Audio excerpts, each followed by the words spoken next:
Welcome to Masters of Self University podcast, your highest source of sacred truths and universal wisdom. Hello, beautiful souls. I'm Rachel Fiori, mystic, spiritual teacher, psychic healer, and founder of Masters of Self University. Join our journey of soul transformation as we deep dive into this latest episode.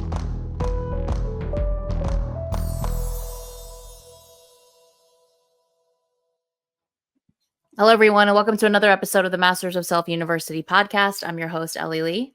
And I'm your host, Dany Morley, and happy Lionsgate, everyone. This podcast will be released on 8/8 in 2024. And today's a big day for anyone who's walking this path. I am not an expert in what all these things mean. So for anyone who doesn't know what Lionsgate is, I'm going to read a couple sentences off an email I received recently. Every year, our world aligns with Sirius and the galactic core during the transit of Leo. This begins in late July and concludes in the third week of August, providing the most powerful spiritual date on the yearly calendar. The 8/8 portal is the peak of all the energies that we receive and a period where light is put into action. So that's just a little synopsis of what we're talking about. And why is that important? Why is Lionsgate a big deal? Well, I'll first say 3 years ago when I first started learning this work, Lionsgate was the first day that I really felt a huge difference in my body. I wasn't understanding truly that the energies around the planet and myself were kind of all connected. And through opening this work, all of that skepticism completely dissolved because I started to experience it myself. And, that level of experience, that's the ultimate form of understanding. You can't deny it when you feel on the 8th of August that you can't sleep and your nervous system's fried and there's absolutely no reason for it. It's not like that day a few years ago, I was going out and doing something. I remember specifically waking up after a very relaxing day the day before. And it was like my fingers were being put through a electric circuit. And I was like, what the hell is going on? And it really validated the whole Lionsgate portal. So since that, I've been really paying attention to these energies. And I know last year it really kicked my butt. And this year has been no exception. A couple of weeks ago in the build up towards this, I started to feel a lot more than I normally do. And I was like, oh, great. I know what this is leaning towards. This is I'm going to have the next, it's not just going to be today. It's I've got 2 weeks of this coming.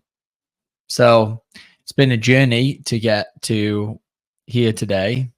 And I've healed a lot in the past couple of weeks. And I'm going to start off by kind of going into that. So, Elle, do you want to say anything to start the podcast? Or you want me to just jump in?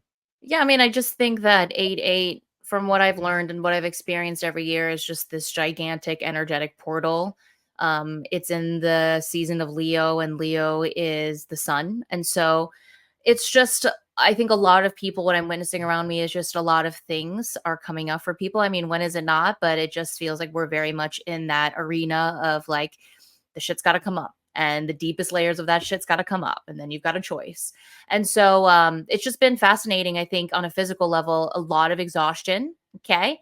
I've had Dany pass out on me for at least 6 hours the other day. I've been sleeping dead knocked out. And I can wake up at 5:30 in the morning, and I've been waking up at 7 a.m., which for me is pretty late because I'm just exhausted. And so just know that anything you're going through physically, mentally, and emotionally, you're not alone. A lot of us are experiencing that because tomorrow is or today, as you're listening to this, is a very big energetic day. And a lot of people do a lot of manifestation, all this shit. Guys, all that stuff's beautiful and great. Just work on yourself, okay? And just bring love to whatever's showing up. And when you do that, you will begin to organically manifest, okay? So don't get caught up in all of that manifestation jargon. Just do the work and, really love what comes up as we're nearing this day, because we're filming this day before, but also on the day of. It'll go into August 12th. So just love yourself through all of it.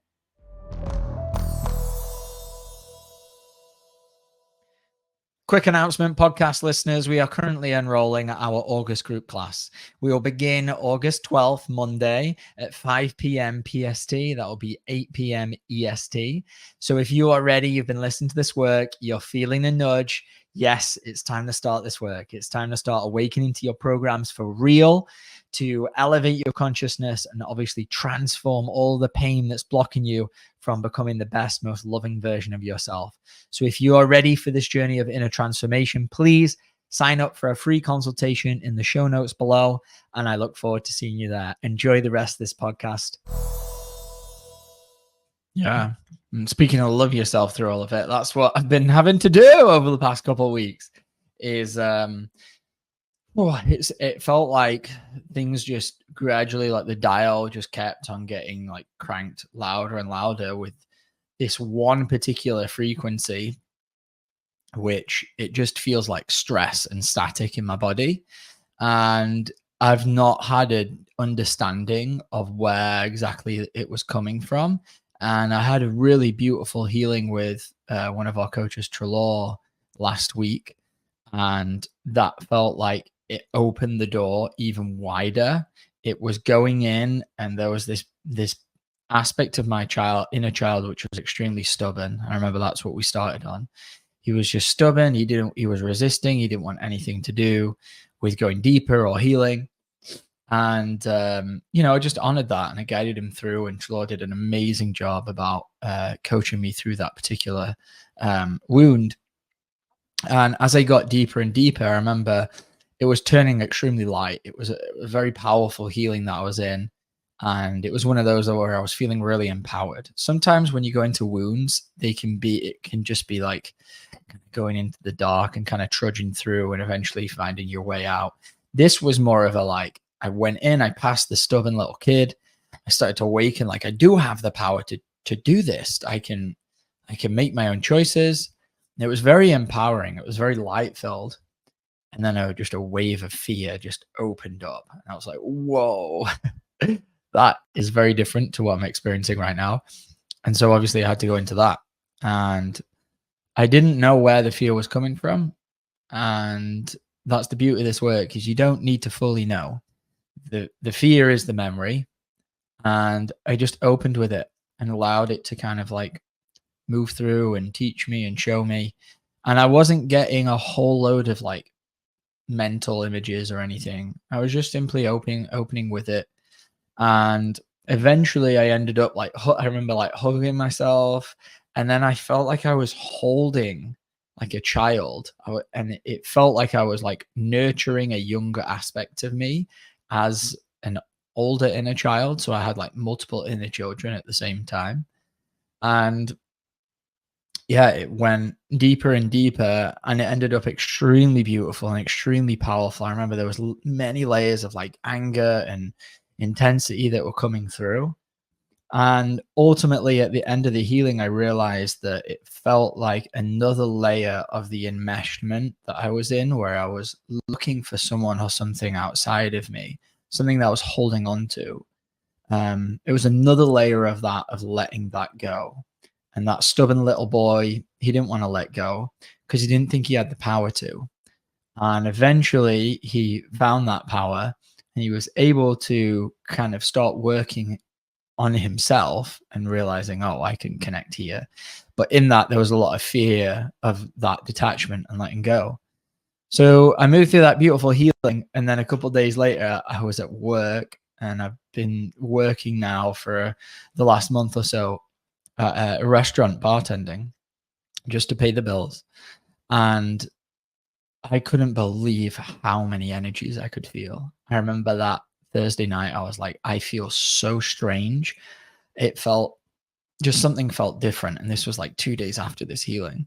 And I didn't put two and two together until yesterday, that something major had opened up because I'd let go of that part of me that was still holding on. And Friday was like the most insane day for me at work. I felt like I could feel absolutely everyone's energy in this restaurant. And there was like probably like 100 to 150 people in and out because it was a busy Friday night. And I just soaked it all up. and I was only there there for about 6 hours. And by the time that I'd left, as a highly sensitive person, I was just completely done. Like, I would think I'd soaked up everyone's stuff. I was busy, so I didn't have time to like drop in and alchemize it. And I started to work through some of the layers of clearing that I needed to do. But clearly there was a wound that was, in there actively soaking stuff up. And yeah, I had to then over the weekend, like, really work on taking care of myself, like really put myself first, really make sure my diet was clean, and really allow myself to rest, because I was sleeping 10 hours plus like extra time for naps in the day when I was just completely done. And I couldn't really understand what was happening over the weekend until last night. I had the breakthrough of feeling all of the static and where it was coming from. Still this aspect of me that doesn't understand what reality is and doesn't know what's real.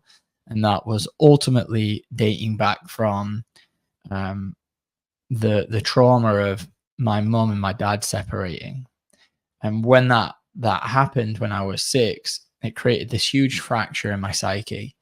And I'm sure this particular wound, I've worked with Rachel, that there's aspects of it that go back even younger to around like 3 or 4. But for the most part, it's having a reality. What was coming up was like, I have this reality. I think I know what's happening. I have, my sister, my mom, my dad.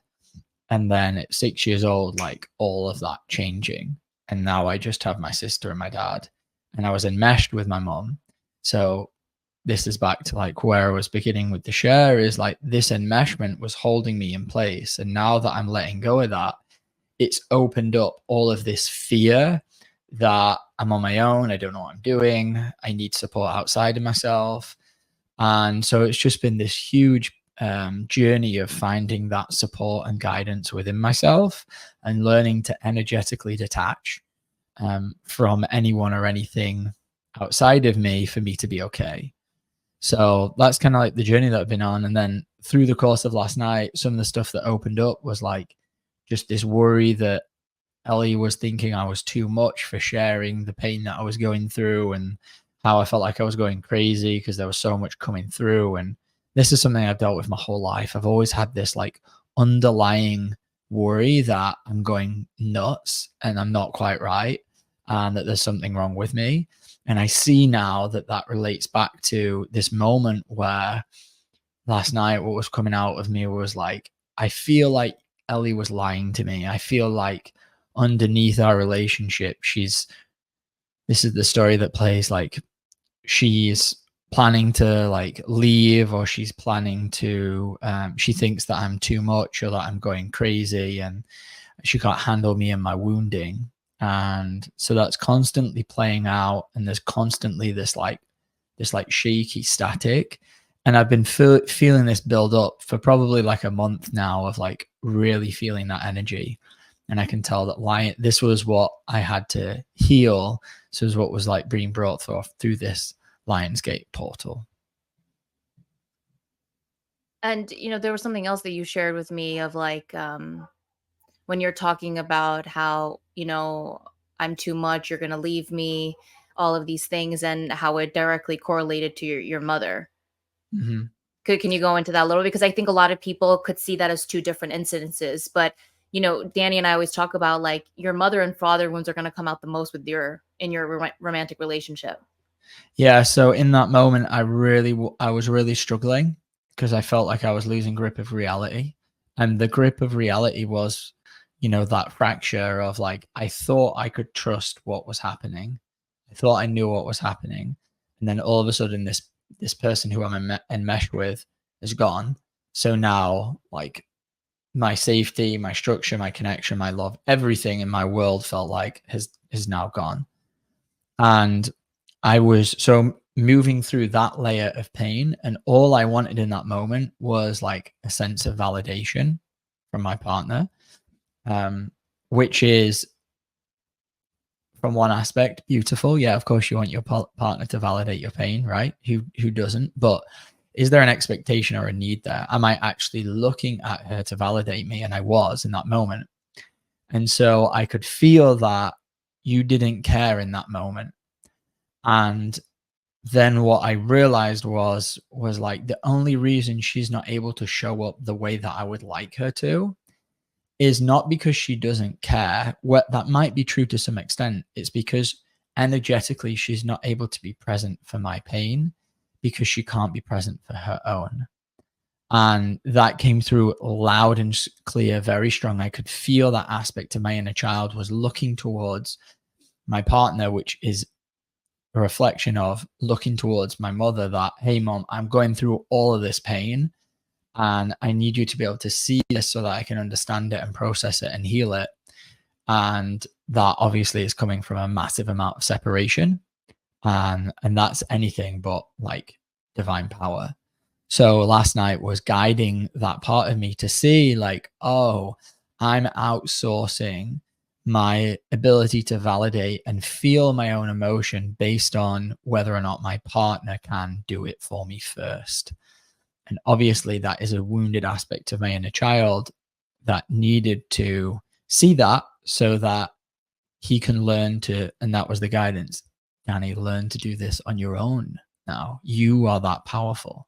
You can learn to validate and see yourself and move through the pain. But the worry that was there was, if I show all of this, that, you know, I'm going to be too much, and that, you know, ultimately she's going to leave. Did that answer your question? Mm-hmm.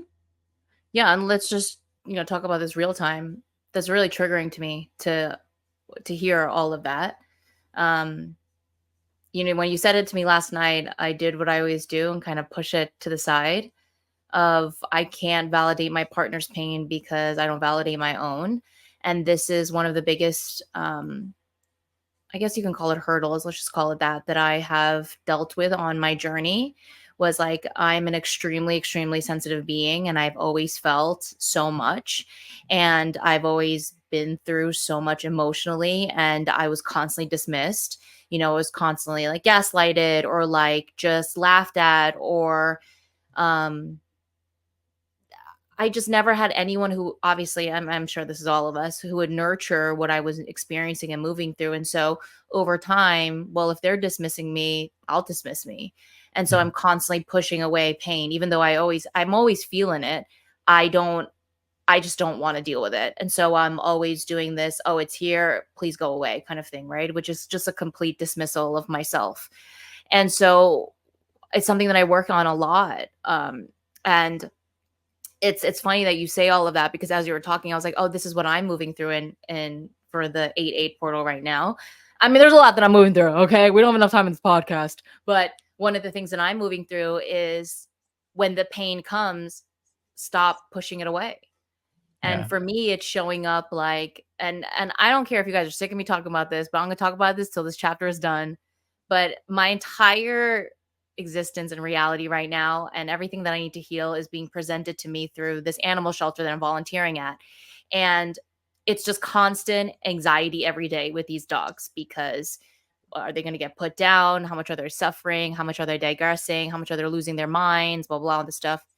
And as every day passes, and as I hear like more terrible news or more, you know, blah, blah, I find myself feeling all of this pain and this anxiety and this worry. And like right before we jumped on this call, I got a text message that one of the dogs that I like a lot is going to be euthanized. And I immediately was like, go away. I don't want to feel that. And instead catching myself in real time going, no, honor and process what that brings up in you, Ellie. Like, because I'm going to be at the shelter when this dog is going to be put down. And the week when the powerlessness gets activated, the first thing that the program that runs is, don't go to the shelter on Friday. Like, don't be there. Don't handle that. You don't want to deal with this. And then I'm like, hold on. I can deal with this, and I can handle this.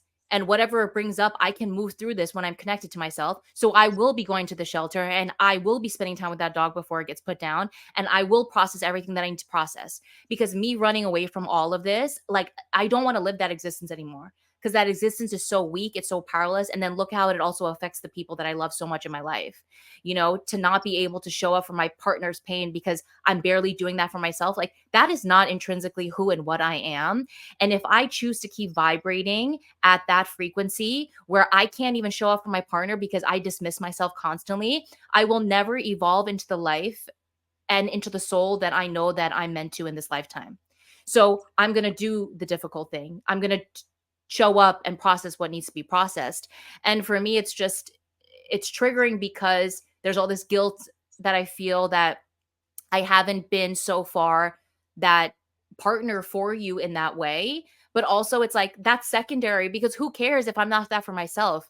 And like I said, organically, I will become that for you when I become that for myself. And so it's a process. And I know that you calling me out on it, like if there's one thing about me and Dany that everyone should know is like we want to see our shit.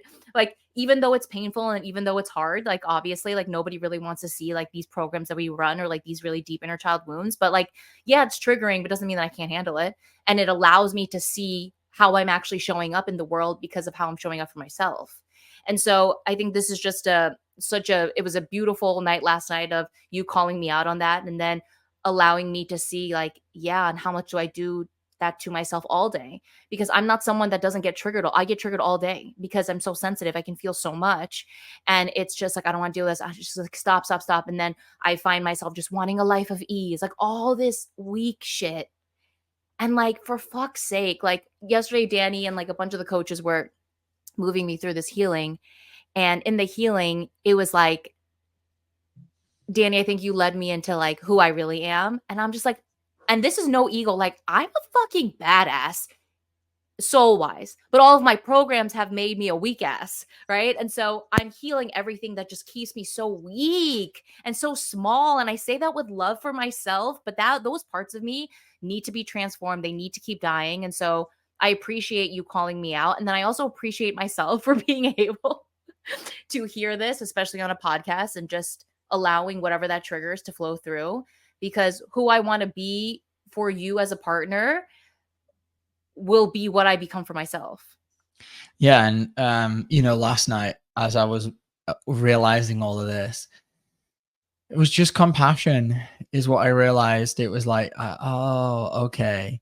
She's not doing that because I'm too much, or because she doesn't like me, or because she, doesn't have time.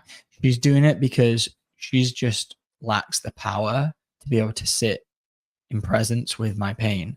And that's the same thing that I'm running. I'm lacking the power to sit in presence with my pain. You're running the same thing. My mum was running the same thing way back when. Yeah. And so it's not to ever come from a place of judgment of saying like, oh, this is wrong. It's just, oh, okay, now I see. We're all doing the same thing. Yeah. And so as long as I am looking for like my partner, my mother, my friend, whoever it is, to show up as presence, I'm clearly lacking that within myself. And this has shown up throughout our whole relationship. There's been this trigger that would always come up when we go to do something and Ellie would be on her phone.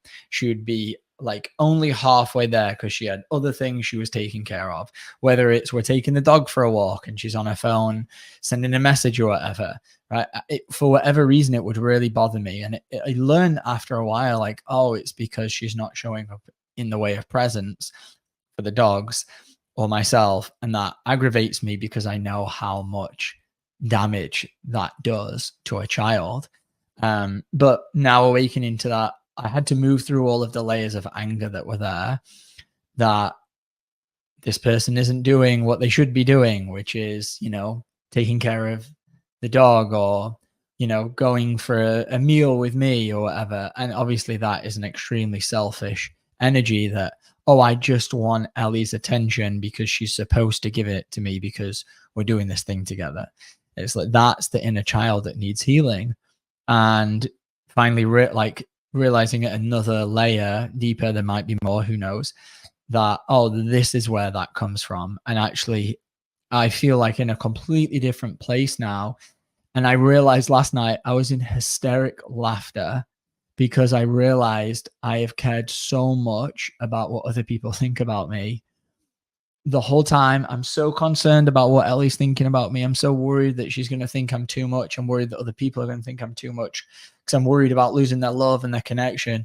And I realized last night, like, that's all on them. That's got nothing to do with me. Like, if it does have anything to do with me, it's just a reflection of the you know, them not liking an aspect of me. And who the fuck cares? So it was a huge like breakthrough moment of realizing like, yeah, anyone that runs that feels like I'm too much, they're probably running a program that they can't handle their own stuff or anyone else's. Mm. Yeah, and I mean to the whole thing of like really getting called out on this podcast episode. Of I've run serious programs of avoidance and escapism and numbness. So being on my phone thing is a huge behavioral program that I run because I just don't want to be in reality. And it makes me want to cry talking about that because like just my entire life I have just struggled so much with how much I can feel, and it's been extremely difficult for me to not know how to navigate all of it. I mean, that's why they pilled me up for so long. And so like now that I'm off of my pills and I feel so much, I obviously still run these programs until I no longer run them, of just not wanting to be in this reality, because the reality that I've created for myself all of this time is filled with so much sadness and like depression and like not wanting to be here. And so I just run like really intense behavioral programs of just like wanting to dip out constantly. Like when I dip out, I'm numbed out so I don't have to feel anything. And like when I don't feel anything, that's the powerlessness of like, oh, I'm okay when I don't feel anything. And so I'll catch myself reaching for my phone and I'm like, oh, you're running an escapism program right now, or like you don't. So it's one of the biggest wounds of this incarnation for me of, Dany's whole thing is nothing is real. My whole thing is this is too real and I don't want to be here. So yeah, I mean, it's just all of these energies that get activated when I just want to dip out. And it's just the world that I've created. And so I'm learning to create a new world. But that doesn't happen overnight. And so, yeah, it's just an energy that happens. But, the more that I'm just conscientious of, oh, here it is. I just constantly have to work on not pushing everything away. That's the name of the game for me, is like, it's here. Let's feel it. Let's honor it and let's go. I do feel like energetically I'm in this place where the fire is definitely like being lit on my ass, where on like just a minute to minute basis, I'm very aware now of like what I'm doing. And even when I'm not aware of what I'm doing, like yesterday, you were expressing something to me and you were like being vulnerable. And I think the first thing that I did was come over and hug you. And afterwards, I think you said to me like, oh, I just felt this energy of you when you just kind of like pushed what I was feeling away. Was that the incident? Mm-hmm. And so it was like, instead of honoring you and letting you cry, I immediately went to, no, it's okay. And I went to go hug you. Is that the incidents that happened? But whatever, that was the experience for me. You were going through something, and instead of just honoring you and seeing you in your pain, I immediately had to go and make you feel better and like hug you and to let you know. So it's like, it's just little things like that where I'm starting to notice, like, there it is again, Ellie, where like you're not able to just be in presence with someone's pain.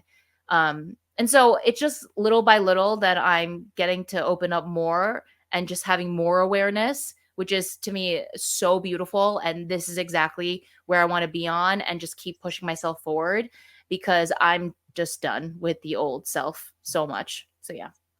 It was before the hug. The hug was sweet. Oh. It was the before hug was the sweet. hug. I brought it up and I could feel like energetically it was like just swatted out the way. And it just took me straight back to like, I remember it was like immediate. I was like back in the kitchen with my mom when I was a kid, trying to share something with her. And it was like, and it's doesn't come from malice. And I know you mentioned like, oh, like being called out. It's not that. It's not being called out, because that ensues that like there's a level of shame there. And why did you create those behavioral programs? Because nobody's paying attention to me. Nobody cares. And there's a lot of pain underneath there, right? So that isn't a reason to judge myself or shame myself. And that's what I was awakening to, was realizing like, oh, like I don't need to feel bad about this. And I would never, why would I judge somebody else for dismissing my pain? I'm doing the exact same thing. Mm-hmm. Or instead of shaming myself and that person, why don't I just have compassion for myself? That feels a lot nicer. And in doing that, that allows me to, offer that to anyone I'm interacting with. So I understand that it may feel like you're being called out, but yeah, that's called not out's the wrong word. It's just allowing me to see, and just confront what needs to be seen and confronted. Yeah. That's all. Yeah. And those and it brings a pain, and that's okay. I can handle that. Yeah. And those programs, they're there for a reason. Mm-hmm. Like, we create programs of escapism and avoidance for a very specific reason, and that reason is I went through an enormous amount of pain and trauma, something that I didn't have the capacity to process at that time. Yeah. And that's why we create them. And there's no shame, there's no judgment in that. And when we can arrive at that place, then we don't take it so personally, and we don't, it allows us to actually heal the pain that's underneath. Yeah. Beautiful. Thank you for sharing all of that. And happy 8/8, everybody. Happy 8/8. Love yourself. It's a huge energetic day. Do whatever you can. Drop into your heart space all day if you can, even if it's for an hour, 10 minutes, whatever it may be. We're sending you so much love. We're in this together. This is Oneness. Go ahead. I just want to let everyone know we have a group starting in just a couple days. Guys, couple days. If anyone wants to join last minute, this is like going to be the last weekend we'll be taking people on this epic journey of transformation, where you can learn this work that Ellie and I are talking about, learn how to alchemize, learn how to connect to your heart, learn how to connect to your soul, and see everything that's blocking you, all the programs, all the wounding that's in there. So if you want to learn this work, jump on a quick consultation, and we'll see you in the next episode. Thank you. Love y'all. Bye.